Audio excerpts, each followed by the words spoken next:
Smart Fashion. Mikili na kati ya Kinshasa. Biso awa ezande 100% original pe authentique. Mikili lati nzoto. Mikili sta lati yoko lati. Différence ezate.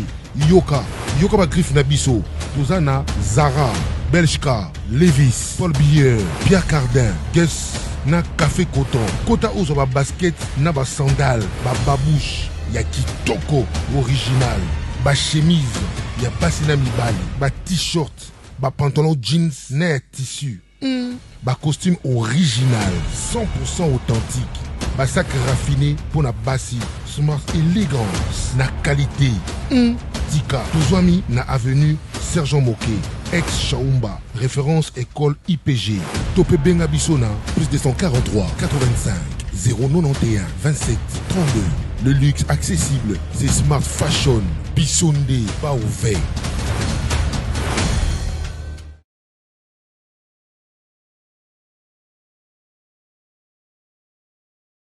Mbote batata ba mama bande kwesengo ya kwebete bozali belé na Kinshasa, capitale de la République démocratique du Congo, toujours avec votre humble serviteur Ndeko Danuki Fula, le seul et l'unique journaliste congolais. Oyonzambe alanda kanaba anjila. Je l'ai toujours dit que les journalistes n'ont pas d'amis. Ndeko Danuki Fula double casquette. Ndeko Danuki Fula est congolais qui donne son opinion. Ndeko Danuki Fula est journaliste. Quand vous me recevez dans vos émissions, je viens comme congolais, je donne mon opinion. Moi là, je reçois les amis, je reste journaliste. Et quand nous disons souvent chez nous, les faits sont sacrés, les commentaires sont libres. Les journalistes aussi peuvent commenter. Est-ce que comme je suis journaliste, je n'ai pas aussi le droit de commenter l'actualité? Je peux aussi commenter parce que je suis congolais. Merci à vous, merci. Vous s'abonnez à la chaîne Abissa YouTube. Merci à bande de ces derniers temps, je vous aime beaucoup. Vous s'abonnez énormément à la chaîne Abissa YouTube. Vous s'abonnez à qui c'est comme ça. Vous allez un peu m'excuser, comme je vous dis souvent, ces derniers temps, vraiment malade, je vais finir ma quille bientôt là. Mais paiement, na zuko le bamingi te paiement, ça ça la même cambo et les caradamboko, les accomplissements na le bas. Smart Fashion, balobi ouverture à boutique Smart Fashion. Ils allaient dimanche à partir à 13h. 13h, bande connaissance, balobi 13h, code technique là. Mon cas place basali KMS wana. Avenue on ezaka avenue là ici pas. Côté basali KMS les code technique wana. Banda ko wana babi Smart Fashion, nous avons besoin de la qualité, pas quantité mais qualité. Ba musicien, ba homme politique, ba comédien, ba homme de valeur net bande ko danu ki fula. Et pour que nous puissions biloko awa yango wana balobi ouverture ezali dimanche on a 3h la 13h bande connaissance awa c'est la qualité comme on a bazara la Louis Vuitton ba Levis ba vivre ma qualité quantité mais qualité oh l'attaque on a journaliste qualité on a politicien balobi wana bino nyonso boke ndo wana parce que mutu yango pas ali mutu ya qualité deko dali qu'il faut la qualité et on a senti bino boke ndeko lata qualité na Smart Fashion pour les aller kofongola dimanche merci na bande kolelo to kolobela nini to kolobela actualité à Kinshasa rentrée scolaire dans 3 il y a déjà Singabi dans 3 semaines. Moi je parle même des mots dans 3 semaines mais état ya banzila na biso na Kinshasa, est-ce que ça va nous permettre ya kokende kotika bana na kilasi beto kozunga na souffrance? Alors pourquoi c'est temps basala ka mingi banzila na elanga, mais pourquoi on ne le fait pas? Tokozanga bana zango boza vidéo où ils akomona na zakolo bango en tant que congolais, je passe par là na kitambo na ibité ezana mutu kambo bazo bengango baben kikalungu oyo tombola ka mitu kabatu setemi na nzela. Mais awa tozali na kitambo badi bande bali kitambo ezali côté ya eloko esala ka ba entreprise esala ka mimba farine eza nini nini na Mino Congo atozali na Mino Congo bande komotala bakamia Mino Congo ndiza ko telema na nzela awe telemi na Sosimat wana etelemi ça crée l'embouteillage na mituni question soki ezalaki bamituka na biso nde boye kotombola mais botala motu mpe etelemi awa banda Mino Congo ezokende tina ekolo ezalaka wana eleki même GB eza kokende botala bamituka etelemi nango na nzela ça crée l'embouteillage à partir à 16h soko komika wana 16h 17h moya kolekizaki na mituni question est-ce que bangondi ezo bamituka na bango bamituka bralima bamituka mio etekaka babaji ya plastique oyo etekaka bamai etelemaka ngo na nzela ekangaka nango banzela mutu alobaka azate na bamituka sima mutu alobaka azate C'est comme si bango bazana autorité, bazana bazo autorisation à côté les magas dans là pour la côté ba bouquet chez mutalo bat. Et puis on va mis tout ko ya wenda tukalungu. Mais autombo la bango petit. Mais autombo la bango. Bino bo sala maka pour la biso ba personnel, c'est bon mikolo ko tamone fani ma bouquet. C'est ba monika hôtel mi pa ba ba tombolio. Mais la population souffre à la GB. Si tout va de quoi kitambo. Bande kwa kitambo qui ne kitambo magasin kitambo Véronion. Jamaïque, ma campagne, n'allez ma pauvre avec Karanzila à partir de 17 ans, il n'y a même pas moyen. N'attends pas les accords, il y a autant de batailles là-bas. Pas tout puissant. L'État absent. N'habitez tout le monde pour l'État ou là. Pas tellement d'abord au Kawana. Banda na Mino Congo. Mino, et ça veut tout cas Mino Congo. Si les KGB, Kende, bah comment Kende tient l'école Wana. Sur l'église, sur les 17 derniers jours, les cas, t'as la bataille. N'takoluba, azalité. Ce qui te l'obité, on te le bacate, ngala le bacana bosol. Ngata naza malade, mais mon noko isa le bacate. Ma bouche va me tuer un jour, non, ça va me sauver aussi. Parce qu'il y a le bacate bosol. Deuxième actualité, tout ça, qu'on fait la photo. Tout là, il y a qui me montre photo. Photo, mon gars, c'est pas communicateur. Il y a une sacrée bâtie, ma photo. Par le bio, ma communicateur, tata me conduit. Bon, ça, mon bagouana ba photo bimi na podi ba communiquer mais na kati a ba communicateur mususu na moni eza ba communicateur mususu ba kenda ko zabilo ka mama Olive bazala ba photo eza ba communicateur mususu ba le kaka pe suite ko bena mu panzi gaita ngala lo baka mo tsala mu panzi bo tsaba photo ba mu panzi na mituni ke so ba lo bi ba ndeko ba photo ba tse ba bio. Communicateur chef de l'État, ce sont mes amis. Je vous aime beaucoup, vous tous, je vous aime. Et ça, on a sur la bango, natikala comme on a bango te mort, et tiaba mon na photo. Natikala comme on a bango te na TV. Natikala comme on a bango. Basu ba journaliste, batie bango ba communicateur. Basusu batikala jamais, na lobi jamais. Jamais colocation à TV ba le bela tata mo konje kono mais ba bengi ba communicateur chef de l'État ba communicateur wapi ba susu okutu ba communicateur bazate mais pourquoi ba ndeko nanga ba communicateur innocent pourquoi bino moko bozo linga ko tia ba kane loko na bino ya mala bozu ba susu botie o ba communicateur te bozu ba ti ba ndeko na ba journaliste na petit ba moto ba sa mtsana ba mala Boussou, bango à la balle, ma communicateur à chanter. Si vous avez ça, les mandés, ceux qui ont les logos, tiennent la statue là. Ceux qui ont au théâtre, voilà, dans communiquer. Mais ma mission, son motif, à l'obazar, ma communicateur, attends, ma télé, n'a une émission, tout la débat, pour la mona, ça n'a pas débat. N'a mon abilongo, m'jute. L'abilongo, tu la mona, baoute, ma communicateur. Bande, qu'on a mission sur bazo, on va communiquer à bazate. Basusu. Bazawana ba communicateur. Est-ce que atabino moko ba konzabino série ndeni bande ko na ba communiquer. Ba konzabino au série ndeni. Pourquoi deux poids deux mesures? Vous dites vous tous là vous êtes mes amis. Maintenant l'ingara bosolo. Oh ils allaient aventure. Oh ils allaient aventure. Ça c'est les aventures. On va pas vous prendre au sérieux. On va pas vous prendre au sérieux. Na comme ça même tata mo konziko, il faut même pas considérer tout ça. Faut pas considérer tout ça. Si on vous amène pas chez Mbata qui vous amène ça, faut dire que Mbata tu n'es pas sérieux. Faut dire Mbata tu n'es pas sérieux. Ça c'est pas sérieux. C'est pas sérieux. Il y a des amis qui souffrent. Parce que moyen de les canaux TV. Ils ne sont pas là. Parce que les garçons de la TV, pas communiquer. Ah non, il faut quand même être sérieux. Malgré que je ne suis pas de l'union sacrée. Il y a bien des gens qui sont des journalistes. Il faut mettre aussi les journalistes et des pouvoirs. Parce que vous m'appelez journaliste à l'opposition, j'accepte. Non, c'est pas sérieux. Je salue. Et même si journaliste, je suis la bonne voiture. Ne tournez le dos. Oh, elle a dit vers la mutuelle, elle va dire, ah, journaliste, c'est ce qui a garçon, c'est pas sérieux. C'est là-bas, on ne le connaît pas. Il a communiqué ou pour Fatih. Quand même, on doit quand même être sérieux. On doit quand même être sérieux. Pas de journaliste, ça dit, ceux qui dirigent, partent, on va pas comme un journaliste. On est où là? Vous blaquez avec qui c'est du combat. Même si la ligne qui gère mal le pays, je ne peux pas accepter tout ça.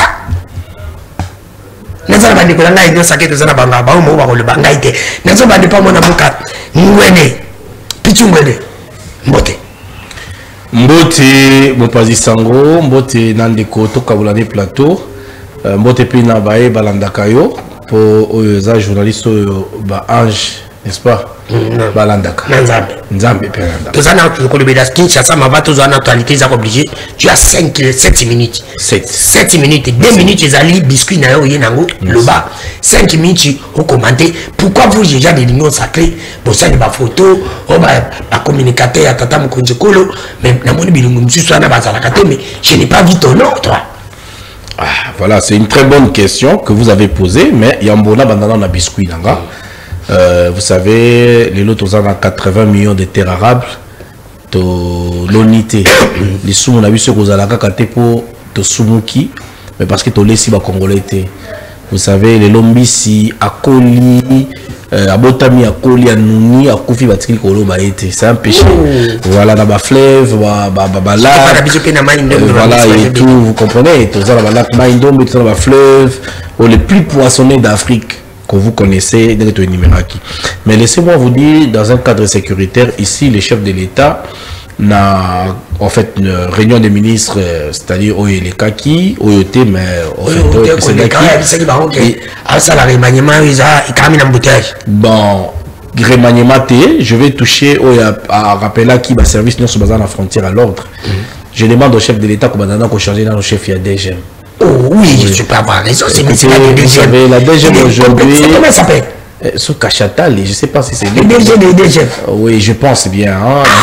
DG, DGA, toutes ces structures-là, les lots de Kodano, oiseaux que poursuite judiciaire, facilement. Comment ils arrivent à sortir?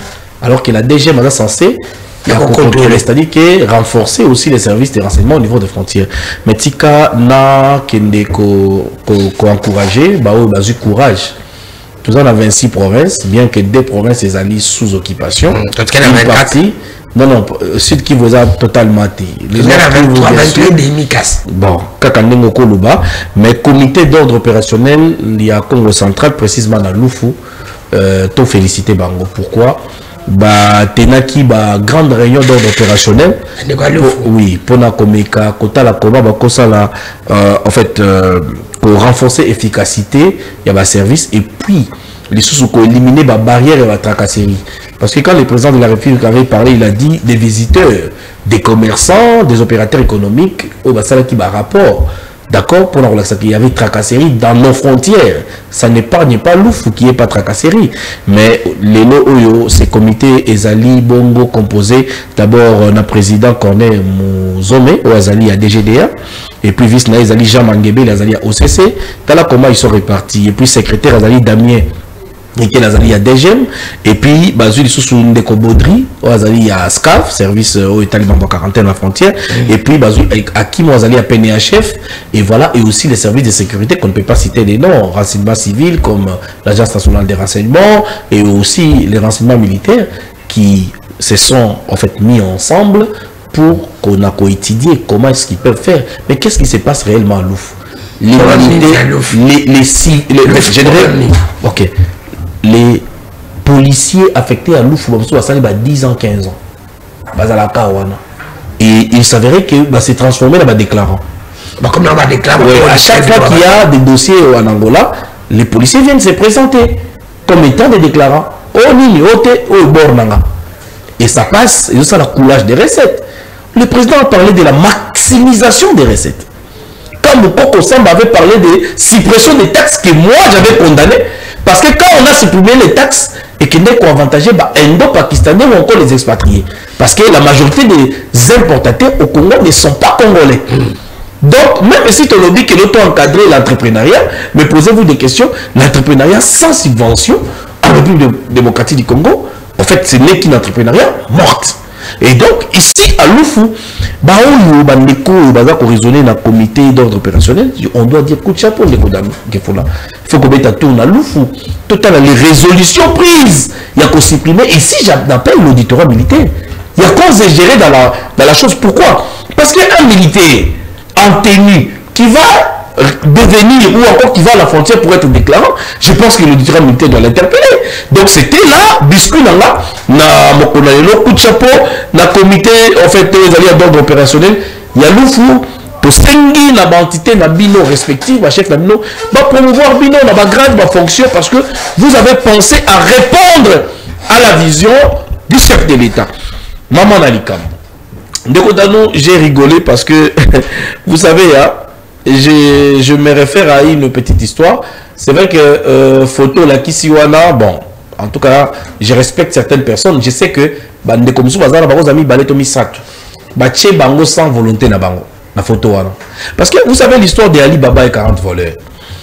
Aujourd'hui, les gens vont dans des cybercafés, ça les photos à 24, 27 personnes, ils se disent communicateur à chef de l'État. Accrédité ou non accrédité? La photo à la quantité. Non, mais écoutez, ça ne me gêne pas.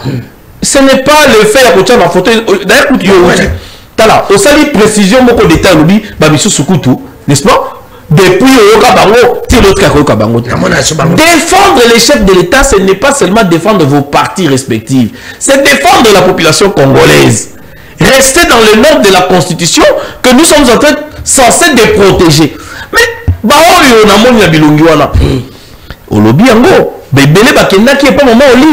est-ce que communicateur est chef de l'État a coquille comme sous communicateur à maman Olive? Question mark. Bonne question qui n'aura pas de réponse. Tout fungo la lelo. Mais baninga na bango bakene kozwa misuni, ebele bakene kozwa en tout cas non la médiocrité ezali facteur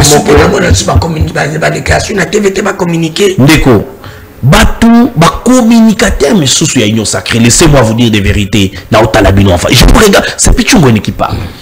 Bakenda ba maman Olive, aucun mandé. Et on les a filmés. Bon, ça me l'a Louis français.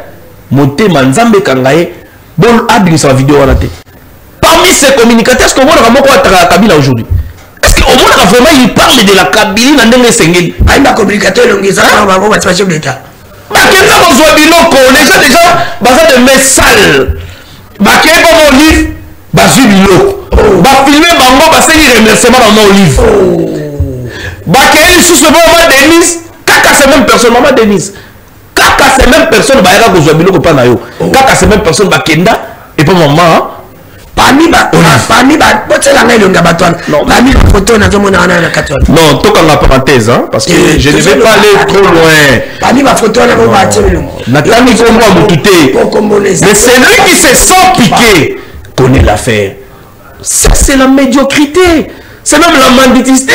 Il y a un de mes coachs qui dit que banditisme des systèmes. Donc le mendiant, mais il y a systématique. Dans le bino, maman Denise a qui peut sauter. Les amis fin d'année, toquer sur maman Olive. Merci maman Olive. Merci maman Olive a fait bino poison pour retirer la première dame. Sur maman Olive a fait un plan, il y en a un assis malabine. Tous à la vigilance. Ok? Mais pourquoi tout ça coûte ça, communicateur non, mais ça n'a même pas sens d'être une sélection de bons communicateurs que moi je connais dans ces pays. Hein. Il peut y avoir 2 ou 3, je ne peux pas nier tout le monde qui sont là-bas. Mais disons-nous certaines vérités de Kodano, ce ne sont pas des communicateurs. Hein. Ce sont des personnes qui ont ça la moi et l'on a bango na. Wenge coûte bien parce que Wenge a reconnu. Baké la cyber café moro boye, ça moi papier na bango, ba balancer en et puis opé c'est en importance na émission au pena lobana yo. Bon, ton lobby na biso mais c'est qu'il faut dire. Heureusement yo coûte journaliste à opposition de tout na pourtant ton ngondo na na plateau tout na bino bataillon sacré. La session mi sapime, au moni ngate, au moni mangote, au moni ah, ça va Katia. Merci. Nous sommes en direct à Kinshasa, qui est la capitale de la République du Congo. C'est votre émission, le Banayo. Et Mango Mango, on est là avec vous. Vous avez 7 minutes aussi comme mon frère Pichung Ngwene à Lobi.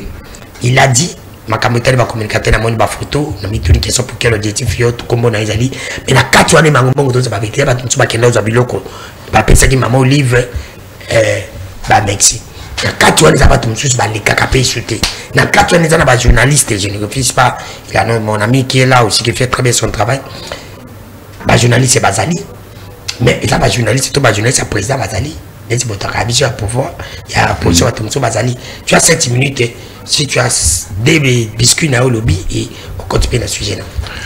Oui, oui, Nabanzi, pour Bosanate na kobana na sujet ya ba communicateur on na kozonga peut-être ba biscuit malheureusement pe na zana ba habitude ba biscuit ngote ngana mesa na ngote yo yebinga na ya kande na lobo biscuit zali ikambo kuneti ngabo na lobila ntona parce que zali kambo na kutena ngoja biso okokuta pe na courant okokuta pe na mai okokuta pe na trakasiri mkola bakanga bon ngana kotsa ngoka na sujet ya émission na ebi bakandi yo na nzela ayozana songi ya mabebo epona nini te toyebi ka trakasiri ezala nango communicateur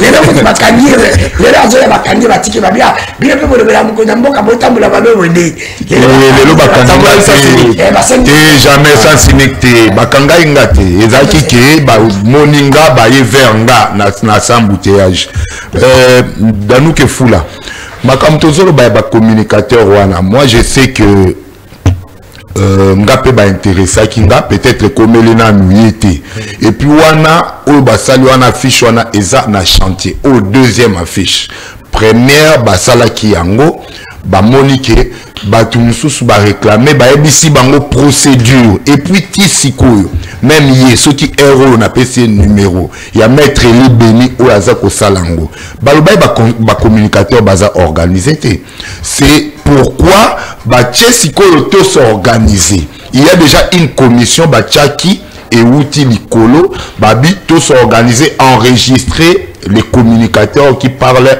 au nom du chef. Ceux qui y ont pour le belaka chef. Malgré les journalistes, c'est la communication que tu fais. Yo tangi ba communicateur, yo tangi ba journaliste place wana nazo loba. C'est pas d'accord. Isaac Mutombo. Ceux qui ont na ba débat ndenge pour les kana ba débat alongoli pona ya journaliste oyoka ka lobelaka mingi pouvoir. Voilà. Donc, le monde a côté à salaki procédure normale à des photos. Est-ce que ma photo a le côté? Mais toi tu dis tu es conscient, tu sais que nous tu es avec moi, tu es conscient que ils ont battu sur bazar na communiquer pour tata mokonjekolo. Ils ont battu sur bazar na balikakasu qui na TV. Ils ont battu sur bazar na bazar comme mérité. Net na moni jino ba kokela, je l'ai pas vu. Je vais kokela là. Azate. Je vais kokela n'est pas là. Yo azana set. Azana sen après kaniki na lié bazala été. Ba koti na tomba lelo. Junior kasi place na C, deux photos à C. C'est Junior ba kokela azala été na tomba lelo na landi débat na groupe nde ba sala. Babi Junior ba kokela te commandé Junior a tindele li Beni maître li Beni photo. José Kaniki a tindeli maître li Beni photo. Monte ba koti bango deux. Na moni susu ndeko na. Donc maître plus ceux qui a côté.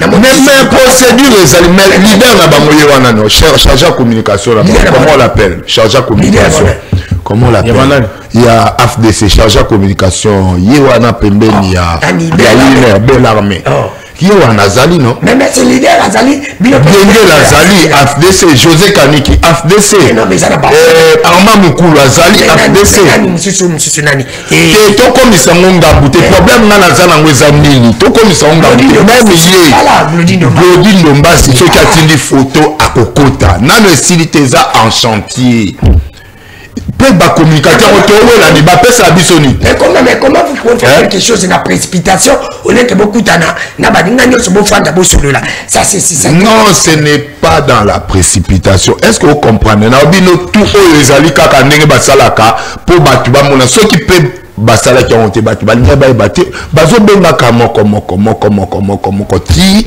to kokoko mona affiche wana ezokola ikokoma ebeli kolinga te to comme ça on peut grave pour les communicateurs en pour tu baza prise en charge les communicateurs ont une sacré baki paradis so basombelinga mutuka basombelinga na leader à partir na ngai oui wana na kuwanga na te yem ta sombelinga puis j'ai nazo mérité yango oyebi mbula na bandi avant CP voilà donc nazo mérité to koma kuna te to ya ko moderne émission musicale o ba sombelinga car na wera ba komo lo bango émission si ba sombeli biso tous les trois Maître Oscar, Maître Gauthier sont pas voilà. Profitons pour dire merci à Gentiningo Bilambak. Après c'est bon.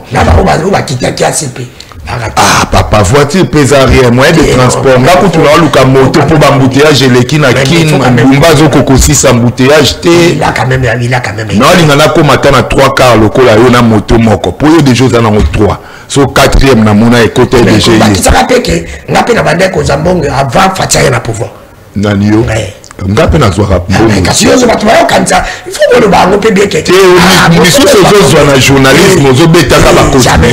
Le ba que non, en tant que journaliste il est comme oyeba. Bon, et loko to le ba communicateur ngai na ebike ezala kati ya procédure Pichu Gwene c'est un homme très intelligent, aza communicateur wa communica makasi lelo pété batuba ebele bazana ya bandi avant bango kala donc ceux qui ka to silisia na otinda numéro ba na kange photo na tindi pas mettre li bazan tozana kati ya procédure pour na ko vandisa équipe ya communication ya chef de l'état malgré chef de l'état tisiko on doit dire ça que ba qui pébiso bazo nommé bino pété bazo nommé kasinyo soit ko ki pété ce qui na pesa ka kutu mayele na lobby il y a 50aine de ministères on ne veut pas seulement tous comme ba ministre mais il y a quoi ba kokozwa na ba figure emblématique ne ba commun na o ba le kaka tous les jours parce qu'il y a audiovisuel bayebi Pichu Gwene bayebi maître li bayebi académie bayebi Gauthier tout koka 50 tout content tout coca 50 so ba tche moko na ba cabinet à ba ministère ba chômeur baza ne belé oui ba ke boza ba chômeur oui baza belé wana ça fait ça comprendre hein oh mais est-ce que to kumisa ka yete to ezali auto sala ka to bengango apostolat to soutenir d'abord mboka donc moto azali à la tête de la République c'est président de Fachi même yo penengo zawa nanga pena otinga yo ce que moni Fachi asali makambo malamu ndima ye parce que za patriote na le bilanga nanga ça c'est makambo malamu voilà mais makambo malamu nga le bilanga ye mingi nga pona nga ya malamu na moni c'est pas Fachi ça ba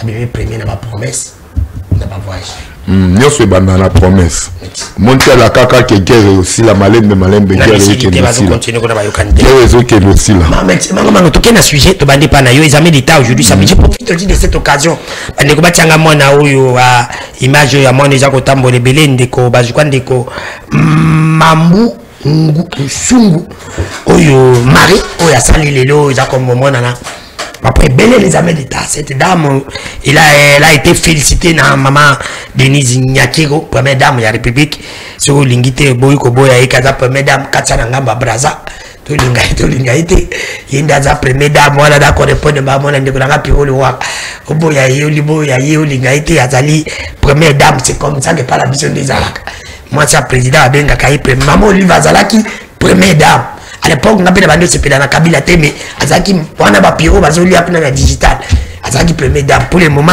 maman Denise P aza première dame ataba tumse bazoli apna biso tout ce ba journaliste il n'y a pas de problème mais la félicité na bande ko ya excellence je crois que ma sala qui teste na elle a gagné cette fille je crois et il faut qu'on aide dans son maman Denise pour la soutenir elle est pas bon elle est là elle est en train de faire un bon travail grâce à madame Mozana le bien je continue à soutenir maman Denise dans la fondation cette dame mais le problème c'est quoi rentrer scolaire bientôt ça ils a kozonga et terre banzila au ramasser je suis toujours parti toi et terre banzila na ba chantier presque banzila tous les en chantier est-ce qu'embouteillage c'est quoi là.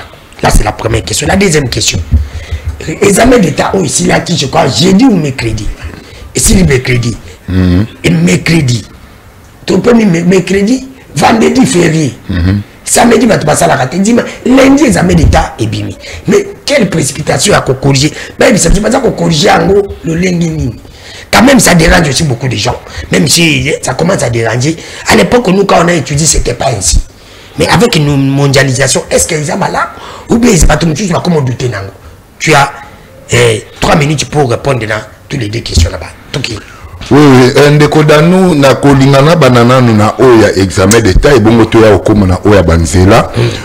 Omoni ngana comprendre loko moko ke même ceux qui sont en train de travailler avec le président de la République, balingite président réussi. Oui, je te dis, mais bazaka kakomi benga toza ba ministre na lingi mboka. Et loko eleki ko proclamer résultat et examen d'état, na 2 jours pamba juste après examen d'état, je crois que cette dame a salé en précipitation, c'est comme si Azwa qui blâme, il y a chef de l'état. Oh, la dame. Oui, c'est comme si Azwa qui blâme.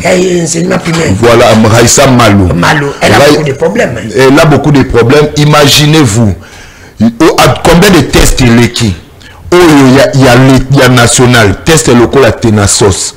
Aussi, il y a beaucoup de résultats dans nan basali bazuité test wana basala on a bana 2e secondaire je crois 7e to bengango 8e c'est oui 8e parce que test resté na sauce nan résultat limité ba bulletin avant tester ba bulletin ba diplôme d'état eza kutu prêter tilelo bon yebisangai ba faute nyonso wana.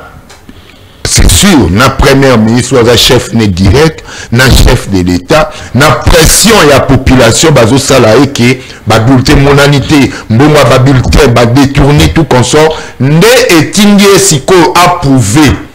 Asa n'est approuvé qu'à yebi, à kekoboa ka examen l'État na 2 jours. Mais eza impossible, même au bazo sabso qui a ba changer logiciel. To yebi le kanambo kanabiso. To yebi tout le désordre orchestré. Est-ce que ba examen d'État est salémi avec même des caméras na kata bachik? Pour te comprendre que déjà correction et quelque chose en wata jour moko. Premier jour à dissertation, tant que si dissertation directement bas point et na carte logiciel. Qui vous dit ça? Traitement on a nous récolter ba papier na ba classe et l'ongwasiko na ba carte na ba fond fin. Yambo canabiso. Aux assure na tout ce que nous connaissons. Comme problème courant, comme problème il y a ba réseau, comme problème il y a ma cambo belé donc il y a connexion. Et ba connexion allais-je dire. Nde Raissa Malou alobité tokende nango na précipitation bobimisa kaka oya bimi tout simplement c'est tuer l'éducation congolaise. Azo tuer l'éducation congolaise. Même moi na boloba azui, je ne crois pas. Je ne crois pas azui pena ba pourcentage wana et puis et cause à payer té. Oh. Maintenant il y a bisayo. Bapesi mutu mususu. Bapesi kopesa. Parce que c'est éducation alors. Likambo boeza likambo régime te likambo boe c'est eza likambo ya non eza likambo régime te likambo boe o mutu asali yango oui ezali ministre o azo travailler na kata régime mais le col a déjà azako sala ke éducation nationale ekufa ngalo kwa na mutu régime na betele maboko éducation nani menga na loba na plateau na yo awa bokopier ata bako zongisa Willy Bakonga te mais ba copier technicité à Willy Bakonga. Il a été le meilleur et il reste jusqu'à présent le meilleur. Il y a ba ministre Baleka. Beaucoup c'est la cahier de tournement, bravo. Mais ce qu'il a fait dans l'enseignement primaire et secondaire, oui Willy Bakonga, Tisiko Baolanda marche ne, oui Raissa Malou a travaillé à côté de Bakonga. Banzela, moni le banzela, classe za kojonga banzela, chantier na chantier, tout ça cause ngobila. Ngobila tiki biso banzela moko. Ah, Ngobila te. Ngobila tika lotika. Ngobila tiki nzela te o akutaki abomi yango te. Ngobila aye kutu kotonga banzela oyo. O ba gouvernement leka ezaki na impossibilité ya kotonga yango. Bino bobo sana mbango zwa nzela loko elengesa batu même makolo banda leka te. So leki yango ifo kweya. So ko leki yango ifo bukana. Mais Ngobila tongi yango aveni ki kwiti. Oh, il y a 4 communes. Est-ce que tu as le banzela pourquoi ba chanter les lots? Est-ce que tu es sûr que dans 3 semaines banzela ne kosi la ba ba kozonga to kozana pour m'embouteillage te ne to sana ngolelo. Ils ont des ordres basali. Ils ont bateau balancé ba travaux za banane et le gouvernement central muta financé banzela. Précision d'abord na nina sala awa. Batu ba kanisa ville Kinshasa muta otonga banzela yete. Eza yete eza villa Kinshasa te villa Kinshasa batie sentinelle ya kokengela nde banzela misala yaza sentinelle bumba na temps wazo sa ki sentinelle ya kokengela misala alande la misala musala ba pesi yango wana na gouvernement central parce que aza chef ya ville donc gouvernement central a financé nzela nyonso sans exception et ici banzela il fallait pas Timbabwa kaba travaux tunzela moko. yango bomoni même bambouteillage ye ebele babwaki nzela Kasai babomi ya Kasai babomi bato tout ba obimela so bon marché kabamba babomi bato tout ba obimela bon marché batikela na nzela ni zwaka exemple wana nzela ya Nyangwe même ezate ba osala tous les nzela na nzela moko. C'est pour te dire dans 3 semaines il n'y aura rien. Il n'y aura rien parce que déjà nzela moko ya 3 km bopesa ki yango 12 mois. Ceux qui 12 mois na 6 mois likolo, inane na 6 mois. Hein? Imaginez-vous, est-ce que bana bazonga lelo classe, qu'est-ce qui va, on va se retrouver devant un dilemme au batuto longolaka ba sapato zo soit otike makolongolo bandi makolo bakareti kali na banzela. Toko tambola te, ceux qui bana bazongi classe aujourd'hui veste otiki na mutuka so za na mutuka, so za piéton aujourd'hui veste otie na lipeka o tamboli. Merci. Moi la ndeko pitu tu as fait 7 minutes et c'est peut-être pour moi ça 7 minutes. Pourquoi ndeko pitu vous avez suivi ndeko mango vous a dit ton nom est kokota nango et le guinéen kokota il n'y a pas de problème et bazo qui boya s'inquiéter peut-être il a parlé aussi de Makamutali Banzela. Alors, pour ma capitale éducation, c'est le ministre tu t'es dans la éducation. Tu as des questions, si tu peux ramasser, tu ramasses, mais tu réponds à des questions. Okay. D'accord. Bon, à tel quotité, je ne pense pas que c'est la structure qui certifie les communicateurs. Ça, nous devons être d'accord. Moi, j'ai créé une structure centenaire de la République. Tous les communicateurs ne sont pas obligés à adhérer à la structure là. Oui. Je n'ai que 17 communicateurs d'Union Sacrée, peut-être pas connus à niveau de Mango. Oui. Mais je dirais à mes frères, bon, la personne que je respecte beaucoup, Maître Béni, je pense que peut-être à lui dans le chantier, mais chantier, ils ont chantier. Chantier, va finir quand ok, il va chanter au monde. Baché batol pour chantier dans le chantier. Ce qui est sili, débat commis et tout comme ça. Et la politique est exclusion. C'est ce que les chefs de l'État n'aiment pas. Parce que où il a consommé information tout ça ils ont d'abord un service et aussi les chefs de l'État lui-même. Gaston Piana.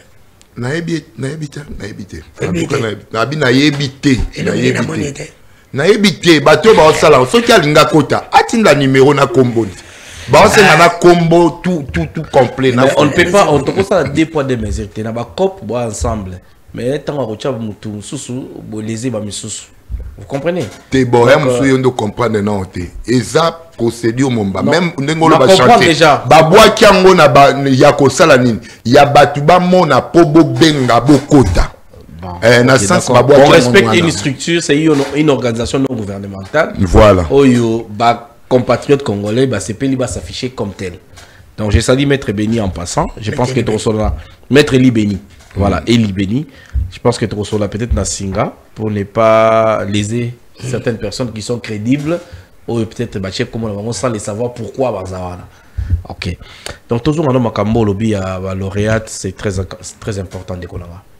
Moi si yo comme on a eu dans kangi bien té à ça dit 91 95 91% à lauréate. J'espère que le 95 va bimaté hein, parce qu'il va publier ceci dans noté mawato voilà ce qui mais après avant on va penser ça et Kassiango va le billet c'est 91 mais ce qui est dans institut Masamba na Lemba les alliés sous na lauréate na kolo bakutu ya commune ou ya district a sali 85% grâce au risque ya Zaïna.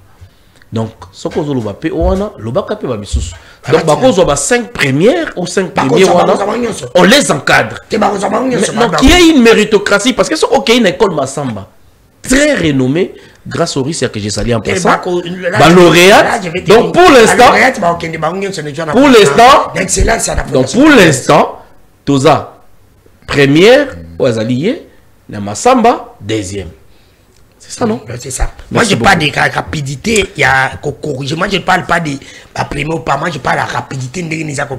Est-ce que tu penses que... Mon ami Balé Otuna Kinga et Talaki Makambo, il y a une autre.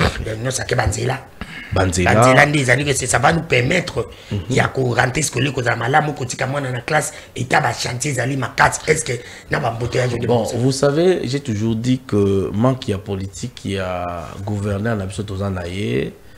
Ça fait défaut. Il y a Makamtozo Komona. Oui, Daniel Bumba n'est pas à la hauteur. Même Bateau va imposer que Daniel Bumba, en tout cas, Bazali redevable dans le peuple. Oh. Ouais. Manque il y a politique publique. cabinet est constitué de personnes qui ne sont pas à la hauteur d'une politique provinciale et à développement. Banzele Ezeko Salema, pose-toi des questions en République démocratique du Congo. Ezeko formé chaque année ingénieur civil. Posez-vous combien des experts, n'est-ce pas? Et Institut Obengi INBTP sont associés. Ce qui te comme dans le Italie, je dis parce que la route, ils ont la câble électricité, les kinacé, ils ont en fait, les lots ISTA. Nous formons des ingénieurs.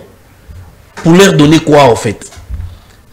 C'est ça, ce que j'ai toujours dit, la politique publique au Tokocha. Ils préfèrent aujourd'hui, à Osalanzela, mais au monde en chinois, indien, à ça qu'on appelle ça ordre, na mutumoko, au cas où on a OVD. Nous avons OVDT. Parce que OVD est censé faire le drainage dans un option. N'est-ce pas? Mais quand on a la OVD, na battu sur la Nzela, bazar vont pas journalier, engagé à la raté. Incapable de gérer la situation, mais que même devant l'OVD, on a un problème. Où tu colobas ma camaba embouteillage? Tout le belakaka DGBT. Je vois hôtel diplomate en face, au côté Mino Congo. Au Bmane, tu as ma côté à Bandal, na arrêt pharmacie. Que je connais, je suis d'Engaliema. Mais allez-y voir ma camozo le cas, qu'on utilise na HJ. Au côté de là où on a Funa. Pour que les Bmane forgeron. Entreprise, nous sommes allés où on a décollera, grand car, track et vend d'accord. Alungaboni. Alungaboni. Alongaboni, à moins qu'on ne massacre pas son nom, en tout cas, Alongaboni, notre général. Mais, Nanyango Atalaka, secteur Wana, GB na couloir Wana, Pena Bisika Oyo, ba grand camion, même si on est condamné au caméra, embouteillage ya Funa, c'est cette entreprise, une entreprise des Chinois, des Indo-Pakistanais, des Libanais. Mais les paisibles Congolais qui roulent, parce que Ayoki Oabengaka Act of God, ils ont dit que un besoin naturel, c'est un langage anglais qui dit que ce qui m'a soube kangio à tous en parlement, n'est-ce pas? Au bigno que souba pembeni place haute toilette ezate bako kangaote parce qu'ils ont un bateau sur des conditions médicales. Ako kanga masuba tende ko ngaza na mutuka boy kangi papa 65 ans, azana diabète, il est diabétique. Je vous dis que ako kita subi. Vous comprenez? On peut l'interpeller. Mais bakota l'intention soubeli s'il prouve que azali dans des conditions médicales, on peut les laisser. Mais c'est ça le grand problème de la vie professeur Kinshasa. Tala Ndeko Bumba. Ndeko Bumba a kamati un ministre compétent qui a intérieur Thierry Kabouya. Oh, yopé. Pourquoi tu m'as appelé quelqu'un? Non, les compétences, ces alliés, ils ont insulté. C'est la personne qui n'est pas capable, n'est-ce pas, d'exercer par rapport aux prérogatives, n'est-ce pas, ou encore des attributions attachées, n'est-ce pas, à ses fonctions. N'est-ce pas? C'est ça ce qu'on appelle l'incompétence. C'est la refingate. À Keina Bingi Bingi, j'ai été étonné comme on a un ministre qui instruit à un bourgmestre qui a installé un chef de village. Oh, Makama Bingi Bingi, on a créé des problèmes. Depuis Tobanda, République alors que les bourgmestres ne peuvent qu'installer un chef de groupement. Parce que c'est l'ensemble de villages qui constituent un groupement. C'est-à-dire que vous installez un chef de groupement, à leur tour, ils installent un chef de village. Mais ils ont dit à sauter chef de groupement, mais des autres groupements.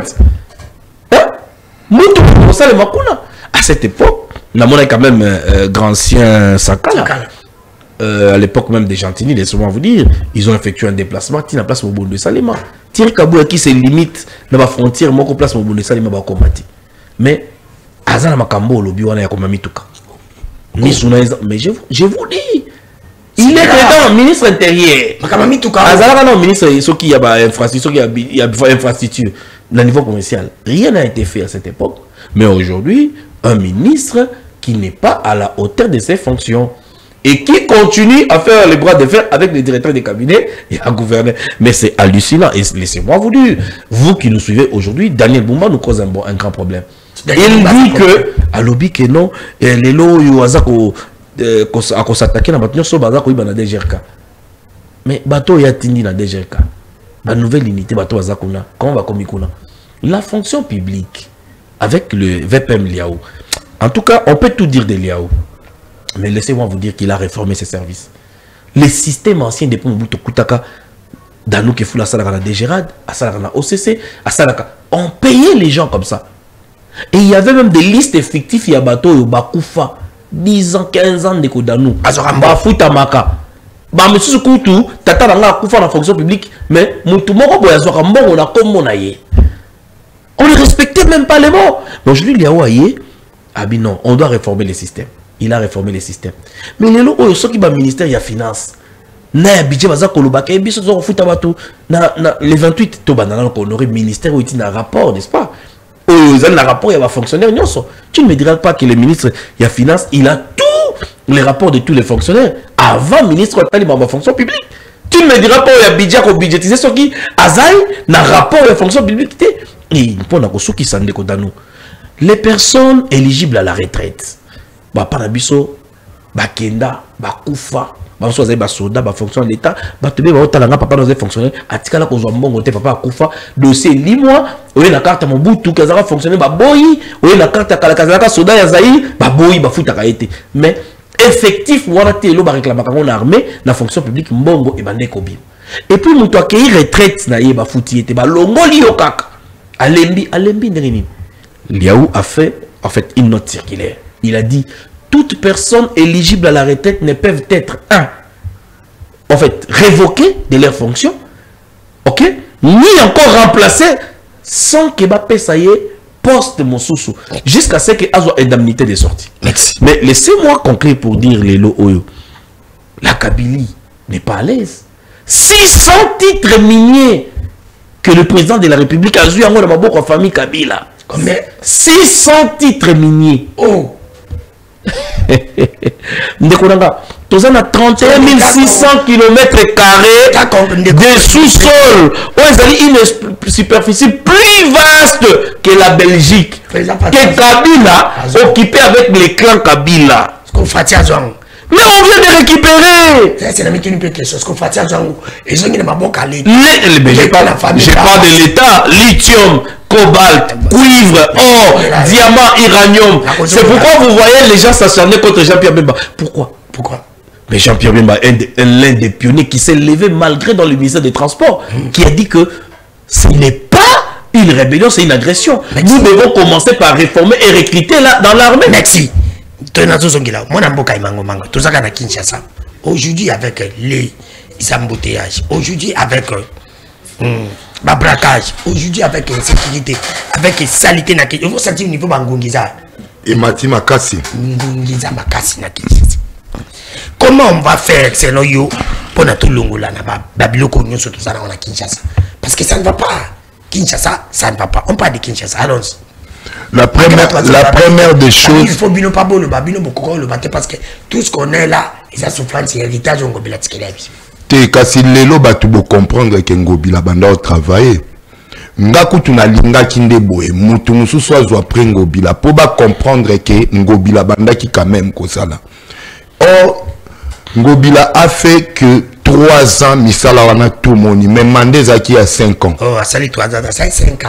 Na ebisa yote. Première année 2019 à du pouvoir, on a connu quoi? Covid-19. Il y a problème. Oui, il y a problème. Tout a été bloqué. Non. Le pays n'est mobilisé. Le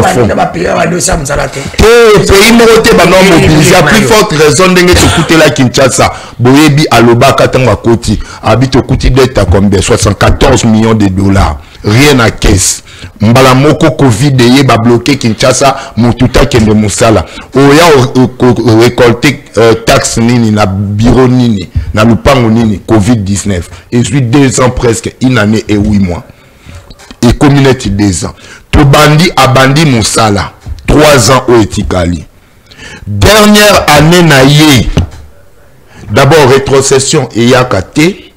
Pendant son mandat, a eu rétrocession 3 fois. 3 fois, il y a li Koukouma. Même Mbongo ya kofinansa Kimbo Peto, est obligatoire gouvernement central à Pesaka.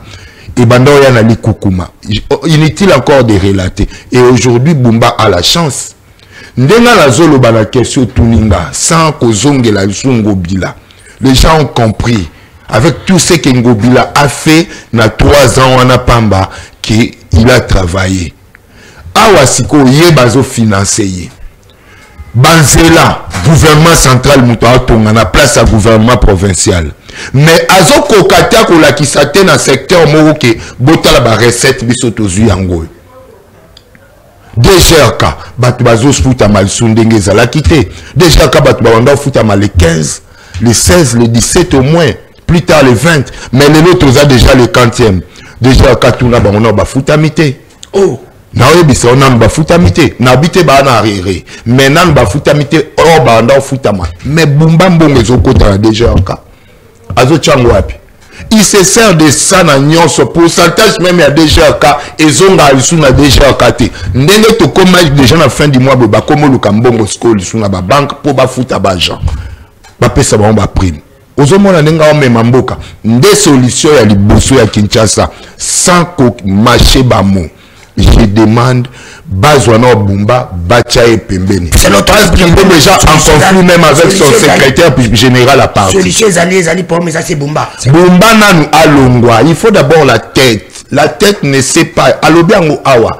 Bumba ayebi même politico yacha en place pour la ville à Kinshasa te. Banda yeso ki oyebi singe loko ya sali même yako mobiliser ba fonds oyebi sange zate. Ezate. Banzelo et Tongamana Bandela, c'est le gouvernement central et puis au monde Aza sur le terrain. Ministre ya finance, Doudou Fouamba. C'est parce que à Sali Moussala, il a mobilisé ba fonds à Tchango, il y a moi jaloux ma belle lingite balo bata que Bumba Tongiata 1 cm à route. Mais à Malou revoit les choses ngana zo bateleka. Ce qui est là c'est na banzela. Est-ce que basala ka banzela? Mais comment peut le gouvernement central déjà ko financer? Mais baza ko financer mabe, baza ko tika pe suivi te pour balandi la batuno avant na bobanda a entreprise. Bo si ça na côté bobanda ki. Aujourd'hui il n'y a même pas moyen de passer de banzela nyo se kangami. Tout ça bazo bangande bato ba na tête ya. Mais baza ko kige ba kanivo ba tiki na obilo ka ba imondi sinon. Libanda bazo longola te. Omoni bango ba salini bazui ba pesi solo. Banzele Tongama. Or, il fallait sikoyo un manager à la tête de la ville. Ndenga na ozonge la moto ya tête à ville. Batoba inangate na ina bumbate. Bo comprendre pourquoi nazo expliquango. Ba pesi yo misolo Tongab ville. Mais sikoyo soza manager oyeba ke awa ndenge ville eza nord sud est ouest to bandela nanu na est to boakata denzela. Ce qui est sili koto ba bandi to lancer sous Denzela na non même mais bango en même temps babwa qui sont tali na Kinshasa mobimba nord sud est tout les autres à la fois.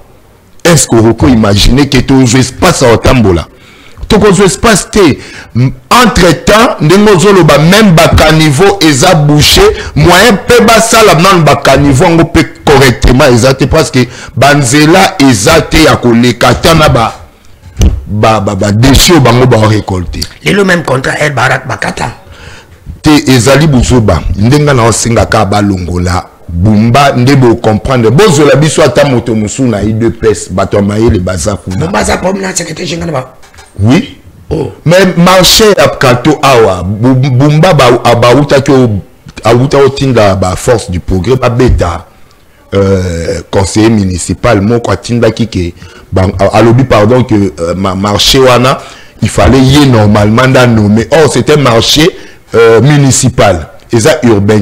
Bumba s'occupe des marchés municipaux mais marché urbain il y a Kato et Zali bourgmestre dans nos administrateurs. Les bourgmestres a sengi quota na UDPS comme il est de l'UDPS botin de langa mutumoko akoma bourgmestre pardonnant bata akoma chef administrateur à marché. Kabou ya tindi mutu mais Bumba asili keli bourgmestre pourquoi au sengi kuna il fallait tia mutu nanga.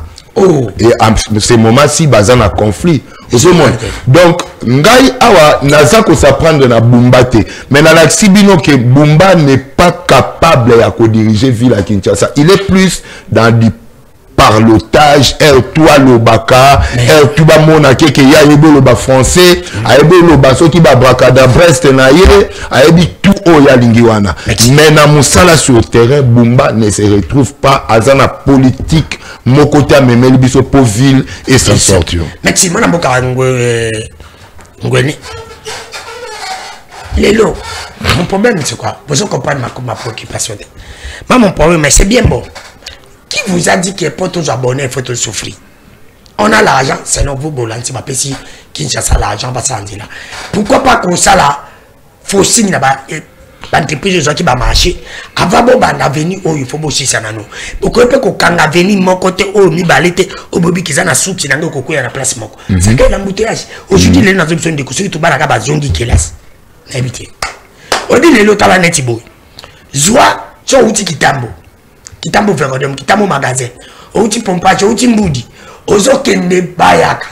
Ou bien ozo kende Kassavou. Ozuka Kassavou. Koma kakana.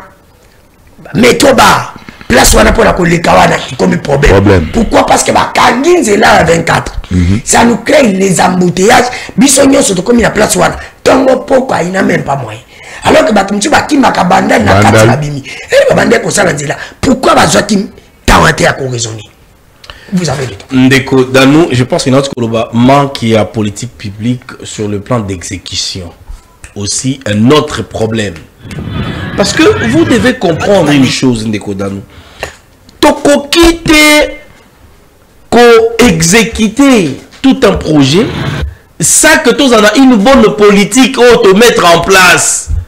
Ça va nous rassurer et nous faciliter les choses. Comment je l'ai expliqué. Là, nous avons tout gouvernement provincial ou national dans un programme. Parce qu'il faut tous avoir un bic qui n'a papier. Hein. Les programmes, ils ont ensemble des projets, n'est-ce pas? Élaborés, ok, ou encore conçus. Et les qui a une commission de délibération. Quand on délibère un projet, on trouve que non, le projet ici, ils ont les projets madame, n'est-ce pas? Et que Kosunga, population, c'est les plans sociaux, économiques, machin. Maintenant, il faut avoir une politique à la mise en application. Il y a projet. Ok? Voilà. Alors, au niveau de l'exécution, c'est du blabla. C'est du bracadabra.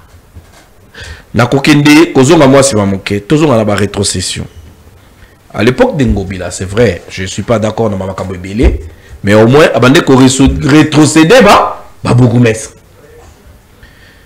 Toi, qu'on voit Daniel Bumba qui vient, il s'est accaparé dans le marché, dans le petit marché, et ça l'attribution. Il y a vérité. Écoutez, mais vous qu'est-ce que vous laissez dans des communes? Bizarre. C'est comme si on laisse des échantillons, ils ne sont pas payés, ils ne sont pas rétrocédés. Pour rétrocéder les communes, il fallait une demande auprès du gouvernement central. Mais moi, on va payer ça qui est $22 000. Mais comment les bourgmestres qui rétrocéder chaque commune, il fallait asseoir, n'est-ce pas? Selon il y a $10 000, alors que dans on a 24 communes, si je ne me trompe pas, mais c'est 24 communes. Mais tant qu'il y a rétrocédé $22 000, c'est-à-dire commune, non, commune, ils ont combien? Soit ça les partage. Soit que les qui quittent, c'est-à-dire la commune, ils ont $10 000, mon sous doit quitter. Et puis le but que les qui arriéré à 3 mois, n'a pas de rétrocession. Mais après ça, on n'a jamais rétrocédé. Tout le Congo central. Qu'est-ce qui ne va pas? Tous à la Congo central. On vient de détourner. Ici, Grâce Bilolo vient de détourner un montant de 3 milliards de francs congolais. Oh, qui destiné à ETD. Il y a bourgmestre, c'est-à-dire les entités territoriales décentralisées. Vous comprenez? Il fallait payer. Ils ont un bourgmestre pour qu'ils accomplir la mission à Bango. Ils n'ont jamais touché ces montants-là. Et entre, ETD, M. Zali, stade, il y a Matadi, Ndekonanga, et Tikala Maberetilo, Atapé, non, écoutez, même Nabo, mais ça les maté. Les lots, Jacques, grâce Bilolo, ils ont créé Bissol sous péage sous la Zela Louf. Pour réhabiliter une Zela à 5 km, il faut créer sous péage. Péage, posez-vous des questions, vous avez combien de péages? Si vous avez un Congo central, n'a pas péage. Bateau à ça, n'a pas péage, bateau à Congo central. Bateau à ça, n'a pas bascule. Je parle de pompe bascule. Pas bascule. Parce à Congo central, qu'est-ce qui se passe? Les embouteillages dans Congo central, ne vous inquiétez pas. Ce sont les autorités du Congo central qui ont entraîné en haut. Batrac, il y a été les marques. Et c'est là que bateau à COP. Ceux qui battent qui prennent les côtés, ne vont pas démarrer, mais tout comme dit qu'il y a les camans. Oh. Est-ce que vous comprenez? Parce qu'ils ont COP. Ceux qui sinon l'ali, qui mango pour que COP ait ça. Imaginons que l'entreprise va payer si chauffeur 500 000 à Fouta péage. Aïe, koto, akabo lengo pardé, mouto azan na péage, ton na pompe bascule, a 250 000, il est pas sur 250 000. Donc, la fraude de la corruption, oh, le Mokondiambo Kazo Bundisa, na Congo central, c'est avéré aujourd'hui. Et c'est prouvé parce que les bourgmestres ont fait des déclarations publiques. Oh, Toyebaka ba Congo boité, maman langaza mo Congo. Mais Yebaka ba Congo, baza ba tsoko pesi kesa l'État, lousi tout. Hein? Baza ko batela yango malam. Mais Lelo Oyo, grâce Bilolo doit nous expliquer. Et aujourd'hui, l'Assemblée provinciale, il y a Congo central, il s'avérait que comme dans le cabinet élargi, il y a grâce Bilolo. À côté de ça, on a poche la majorité des députés au niveau de la province, bah qui même mais pas quoi adresser une motion. Quand il y a encore question, en fait, oral avec voilà, papi m'a répondu. Vous comprenez? Donc, bah, Congo central, Bishop Sentinelle, va saisir en Boka, les lots Papa Mokondiamboka doit prendre des décisions. Abo Sanateke a tout. Matoubouna, je pense, le gouverneur, l'autre gouverneur,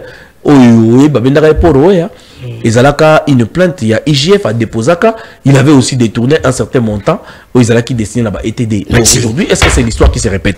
Alors, pour Nakosu qui s'en déconnanga. Non, tu vas finir. C'est toi qui vas finir. Merci beaucoup. Maintenant, il nous reste, on me fait signe, il nous reste 4 minutes. Bon, ça va, papa, il n'y a pas de problème. On nous reste minute Cécile, je vous accorde une minute pour désannoncer l'émission. Tu as dit ça, minute Cécile. Tu as une minute pour la conclusion, l'autre aussi a une minute. Alors. Je commence par toi. Ah, parce que j'étais en train déjà d'anticiper. Mais écoutez, je vais ici féliciter quand même le ministre Bassali Malam dans le gouvernement. Tu vas féliciter quel ministre que Bassali Malam Lelo? Ah voilà, Motuna. Voilà. En tout cas, aux années ministre après lancement, il y a agriculture. Après lancement, il y a campagne agricole. Il y a les bosses qui saboté dans le niveau de la province. Parce que la province, la politique nationale, ce qui agriculture est la province, et qu'on fout la nani, ministre, a changé les autres travaillent dans la coopérative. Ministre a issu, au Azali, il y a enseignement supérieur et universitaire. Comment on a été? Comment on a été? Ah voilà. Parce que compétence. Très disque. Comment on a été? Non, on les a éducation, tu as issu. L'intendance. Nazoloba issu. Enseignement supérieur et universitaire. C'est là, malébé. Parce qu'elle est une femme très discrète et je dis, pendant bloco.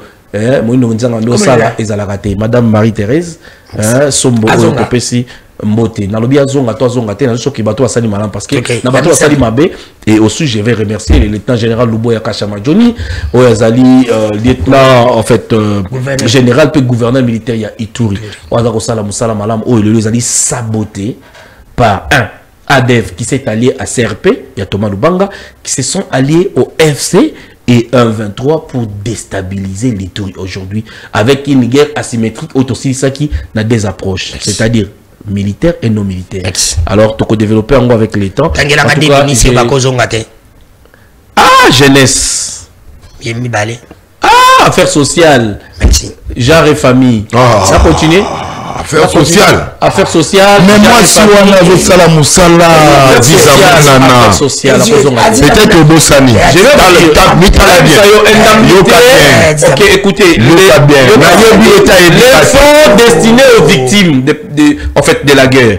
Papa, on n'a pas seulement les déplacés des guerres au nord et au sud. Soit il est du nord au sud. Mais Koto, ça va dans les bandes, dans les mains indombées.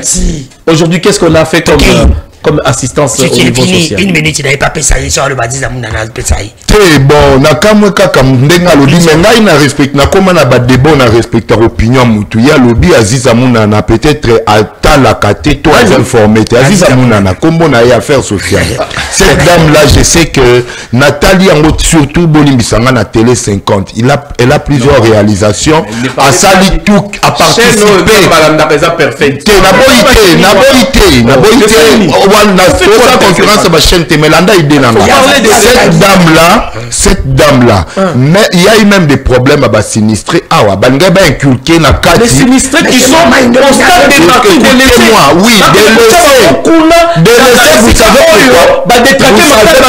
Vous savez pourquoi? Vous savez si on avait donné cette charge à la dame Aziza Mounana, déjà bas sinistré, on a bazonga pe bazwa ba logement. Mais on a confié ça à qui? Mais on a confié ça au ministre de l'Intérieur. Et elle n'a pas fait bien le dispatch et c'est pourquoi les sinistrés sont en train de souffrir. Mais je vous dis que je suis bien à la lettre ce que fait la dame Aziza Mounana. Elle est excellente dans ce qu'elle fait. Je te dis, elle a participé vivement dans la guerre du ministère de l'Intérieur. Non, je dis ceci. Le gouvernement, le conseil des ministres, Sololi, pour la sinistre, en charge, il y a 4 ministères. Les fonds destinés aux affaires sociales. Mais on a chargé le ministère de l'Intérieur à Zouabafouana. Normalement, le ministère aux affaires pour la sinistre et les affaires sociales. Et le ministre intérieur, Tilelo, tu y habité mais sur le cap. Oh, il fallait appeler ça ce que la dame. Mais c'est ça les compétences, il y a pas de où est le communiqué officiel, il a dénoncé que mais moi je dis dans le ministère, ils ont détourné le ministère. Mais elle a dit ça. Elle a dit il s'est dénoncé déjà. On a dénoncé par son service de communication. Je te dis, la dénonciation qu'elle n'est pas concernée. Donc, on a conclu surtout dans le dossier où je connais que cette dame a participé dans ma cambo, surtout l'agression de l'Est, de près de loin. Le lot où on a Kinshasa, je sais ce qu'elle a fait des œuvres autres hommes dans le lot na Kinshasa. Je ne la connais pas. Je ne parle pas avec elle, mais au moins, dans l'andéli quand même, moi, ma camerounais est belé pour chuter. Merci beaucoup pour notre plateau, Nayo. Mais tozo senga kakande, bato basiye bandenge ya kosala mosala malamu, et tozo zela gouvernement pour nangayi. Soki tozo sa soumis no ade chef de l'État au garde premier ministre balongole la biso ministre lokola Jean-Pierre Bemba ministre Jean-Pierre Bemba ministre lokola Jean-Lucien Boussa la makamna le baizaka pour monsieur comme na souka na ngana pouvoir au noir sur blanc que Jean-Pierre Bemba n'a pas été compétent, Jean-Lucien Boussa aussi n'a pas été compétent. Il y a encore la dame ici to banda le bela ça mal l'éducation il faut pas pakatise mbangu Bisanga, Basali Moussala Malongate, ministre à jeunesse, perdu penana ma pata côté ablimoué. Donc, et l'autre côté, hein? Donc, oh, Basali Moussala quand même, Baza Mouki, Baza, Nani, Lokola Irène Sambo, oh, il y a handicapé, il est au moins à travailler, au moins. Et les herbes, alors, il n'est pas capable.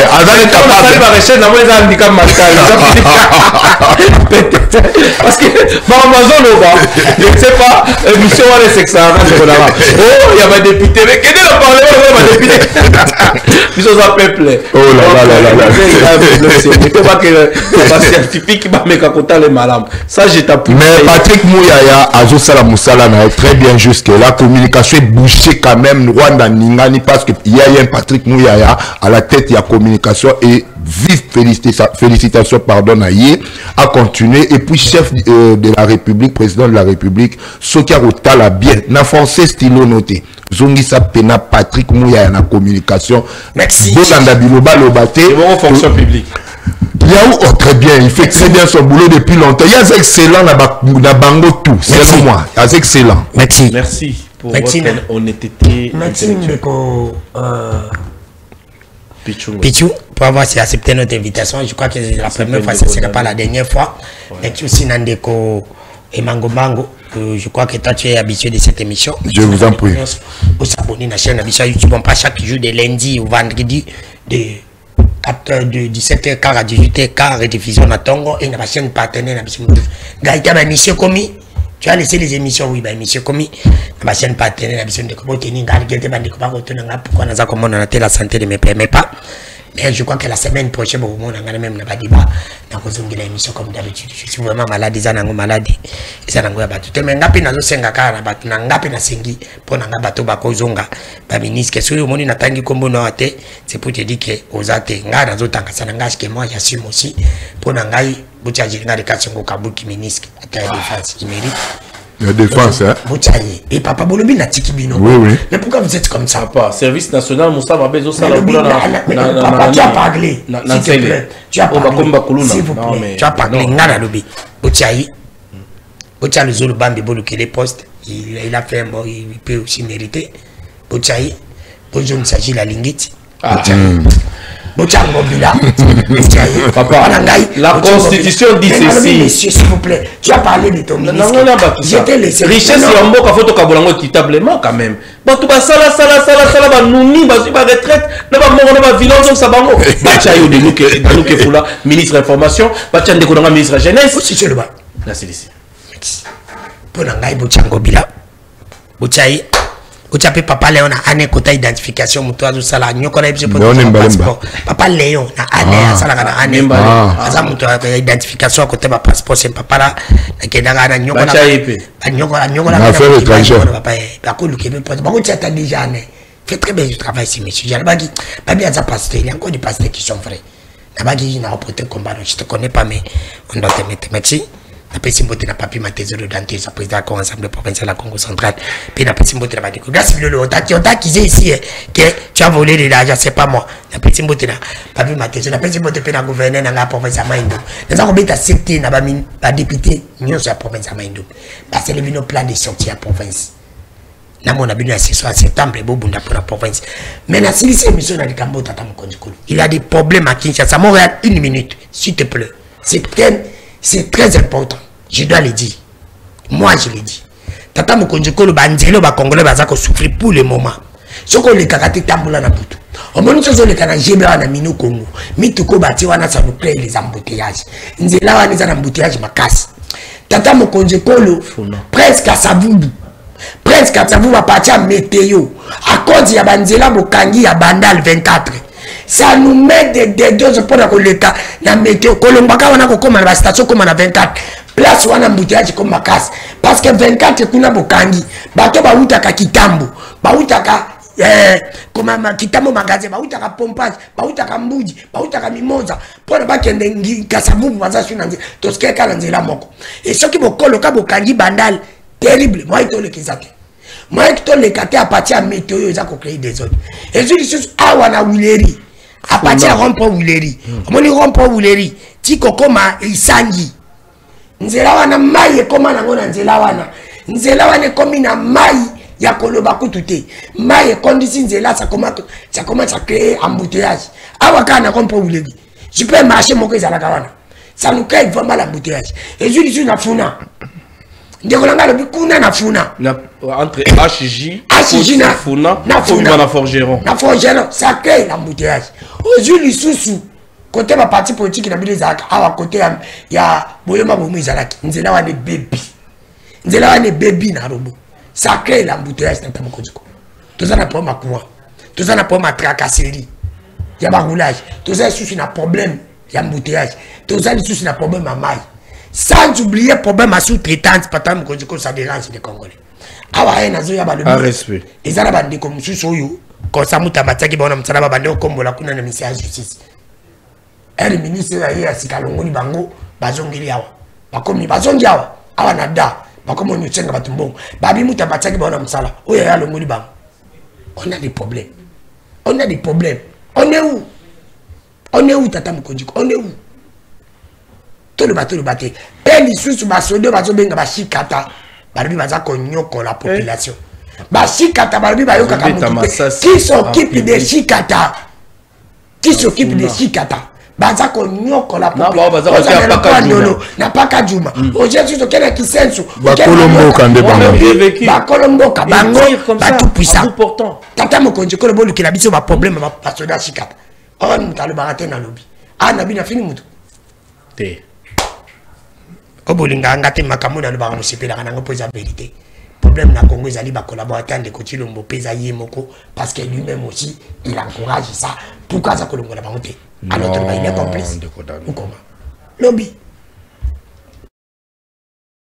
papa ba maman bilenge mbote na mabota na bino ngai nazali docteur Nivelle Mampembe Bongo médecin dentiste directeur général ya dentisterie par amour tozali awa en face ya RTNC na commune ya Lingwala na kati ya clôture ya homme de vieillard tozali en plein campagne pour na malade ya minu pour na bokono ya minu campagne na biso ekosila le 30 août yango campagne oyo ezosalema boye consultation ezali ofele fiche eza na 5000 francs traitement nyonso tokosala eza na réduction ya 50%. Tozosoigner bamaladi nyonso monoko soki problème eza ya carie dentaire tokosoigner soki lino ezosenga kolongola tokolongola lino wana soki lino wana ezosenga kobamba tozobamba na traitement tobengi obturation dentaire soki mpe ezali